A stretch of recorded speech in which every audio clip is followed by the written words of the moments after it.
तमाम तरह की बातें आपने सुनी, चर्चाएं सुनी, लेकिन ओपिनियन पोल का एक बड़ा महत्वपूर्ण हिस्सा है, उसके आंकड़े सबसे पहले मैं आपके सामने रखने जा रहा हूं, उसके बाद यहां चर्चा भी करेंगे।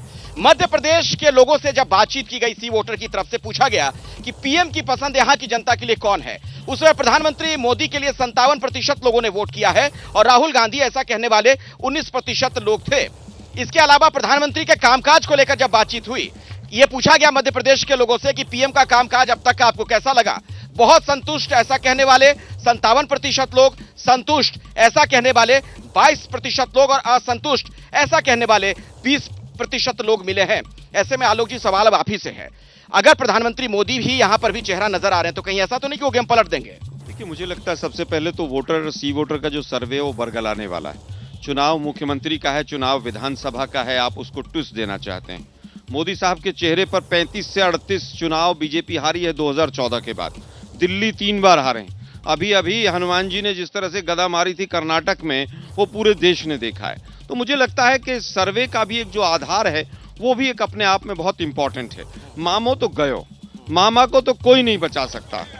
मामा को तो वो भी नहीं बचाना चाह रहे हैं, वो लोग भी नहीं मामा को बचाना चाह रहे हैं। बीजेपी की सरकार आ रही कि नहीं आ रही है?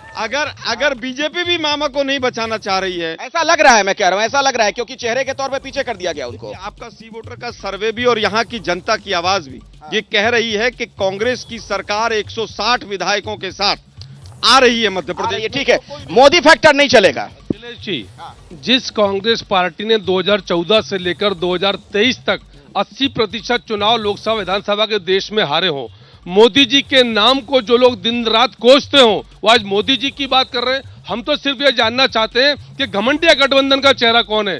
जिस घमंडिया गठबंधन के लोग, ये आम आदमी पार्टी बैठी है, ये घमंडिया गठबंधन का हिस्सा है। ये 230 सीटें लड़ रहे हैं। सपा घमंडिया का हिस्सा है, यहाँ 230 सीटें लड़ रहे हैं। बसपा 230 सीटें लड़ रही है। किस्सा कौन सा गठबंधन है ये? हम सवाल तो है कि दिल्ली में बैठ के आप लोग चाय पीते हैं और यहाँ चुनाव लड़िएगा उन्हीं के खिलाफ। मैं आऊंगा आपके पास, लेकिन ब्रजेश जी पहले आप जरा मुझे बताइए, प्रधानमंत्री मोदी की जो बात हो रही है, अगर उनके कामकाज से बहुत लोग खुश हैं, क्या मोदी फैक्टर चलने जा रहा है यहाँ विधानसभा चुनाव में? नहीं, एक्चुअली सब लोगों ने पिछले विधानसभा चुनाव में देखा, जनता इतनी समझदार हो गई है कि लोग जानती है कि नगर निगम में किसको वोट करना है, विधानसभा में किसको वोट करना है और लोकसभा में किसको वोट करना है। कर्नाटक में देखा, हम लोगों ने पिछले चुनाव में देखा, 2018 में यहाँ बीजेपी ने सरकार बनाई, मगर 2019 में यहाँ की 29 में से 28 सीटें बीजेपी को दे दी, मोदी जी को दे दी। तो मोदी जी का एक सहारा है, एक टेका है, मगर वो कितना उसको सीटों में करना, वो बड़ा मुश्किल काम है विधानसभा चुनाव में। बहुत विधानसभा चुनाव बहुत कठिन होता है और बहुत 1-2 वाला चुनाव होता है। पर मोदी जी जिस तरीके से सभाएं कर रहे हैं, उनको लग रहा है कि अभी भी शायद मोदी के दम पे मध्य प्रदेश में पार पा लेंगे, मगर अभी भी मध्य प्रदेश में बड़ा चेहरा शिवराज सिंह चौहान ही है। ठीक है। जैसे ही घड़ी का काटा दोपहर 2:30 पे आए, बबीता जी का दिल सास बहू साजिश के लिए मचल जाए। और ये है इनकी बहू, पूरे दिन ऑफिस की टेंशन हो जाए गॉन जब ये करें अपना फेवरेट शो फ्री टाइम पे ऑन। इनकी तरह आप भी देखें अपना फेवरेट शो अपने टाइम पर और डाउनलोड कीजिए एबीपी लाइव ऐप अपने स्मार्ट टीवी पर।